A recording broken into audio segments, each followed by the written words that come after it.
There's a place whispered about in old books and on obscure internet forums.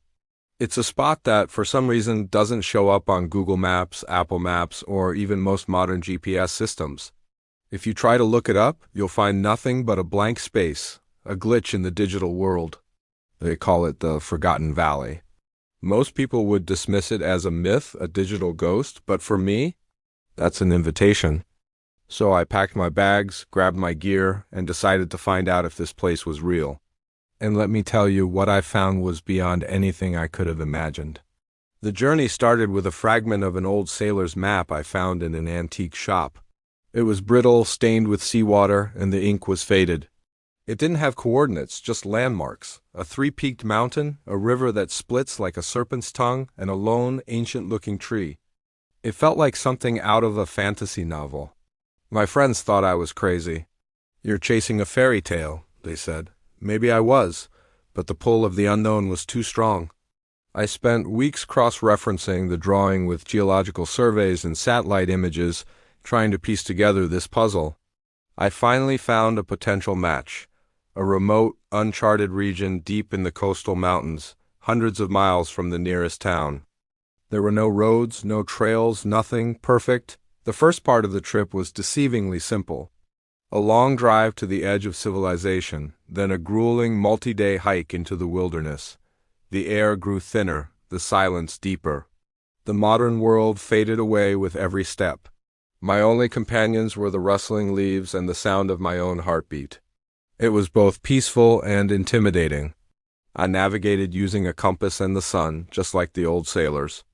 The landscape was rugged, beautiful, and completely indifferent to my existence. Days blurred into a routine of hiking, setting up camp, and studying that old map under the dim light of my headlamp. Doubts started to creep in. Was I just lost in the middle of nowhere, chasing a ghost? Was this all a wild goose chase based on a piece of old paper? Then on the fifth day I saw it.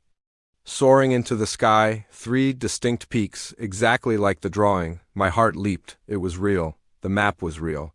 A surge of adrenaline washed away all my fatigue. I wasn't just wandering anymore. I was following a path laid out centuries ago. I felt a strange connection to whoever drew that map, a shared sense of discovery across time. The terrain got even more challenging from there. I had to rappel down steep cliffs and cross fast-flowing rivers, but now I had a purpose. I was getting closer. The anticipation was electric. I felt like a true explorer on the verge of uncovering a secret hidden from the modern world. Every rock and tree seemed to be part of the mystery, leading me forward.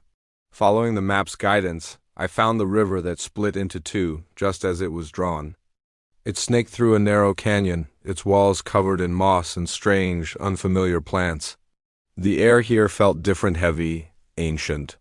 I followed the western fork of the river, and after a few more hours of careful trekking, the canyon walls opened up, and there it was, the Forgotten Valley. It was like stepping into another world or another time. The valley was bathed in a soft, ethereal light, even though the sun was high in the sky. It was a perfect bowl of green, surrounded on all sides by towering, impassable cliffs. In the center of the valley stood a single, colossal tree. It was immense, its branches reaching up like gnarled arms, its bark looking like petrified stone. It was the lone tree from the map. I had made it. I spent the next 2 days exploring the valley, and it was a surreal experience. The ecosystem was unlike anything I'd ever seen. Flowers glowed with a soft, bioluminescent light at dusk. The insects were larger, more colorful. The streams ran with water so clear it was practically invisible. There was no sign of human habitation, past or present. No ruins, no artifacts, no footprints but my own.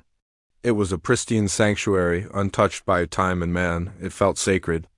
I felt like an intruder, but also incredibly privileged to witness it. Why was this place hidden? Why was it erased from our maps? Maybe it wasn't an accident. Maybe some places are meant to be kept secret, to be protected from the outside world. As I explored, I found a series of small caves carved into the base of the cliffs. Inside one of them, I found something that made my blood run cold. There were markings on the walls. Not ancient cave paintings, but something more recent. It was a series of symbols and diagrams etched into the stone.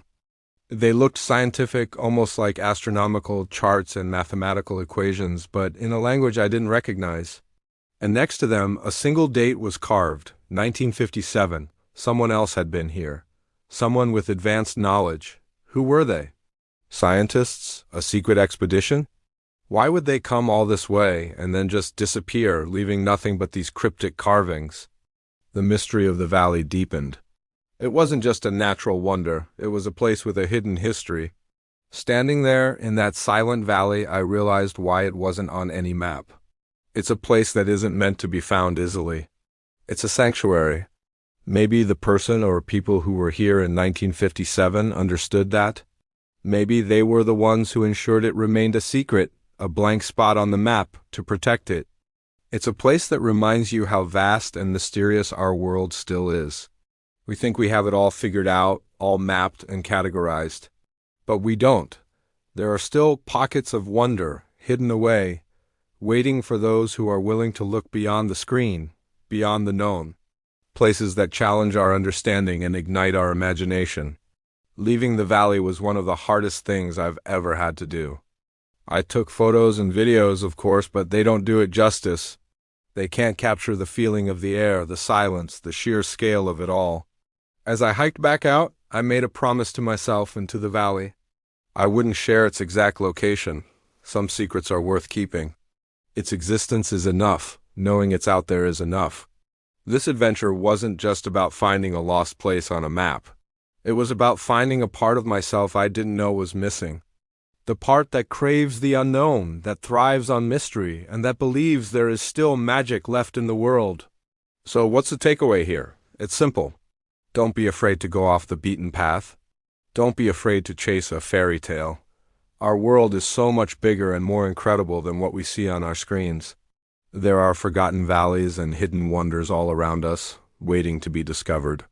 You just have to be willing to look for the blank spots on the map and have the courage to go there anyway. Trust your curiosity, trust your sense of adventure. You never know what you might find. Thanks for coming along on this journey with me. If you enjoyed this story, make sure to like and subscribe for more adventures into the unknown. Stay curious.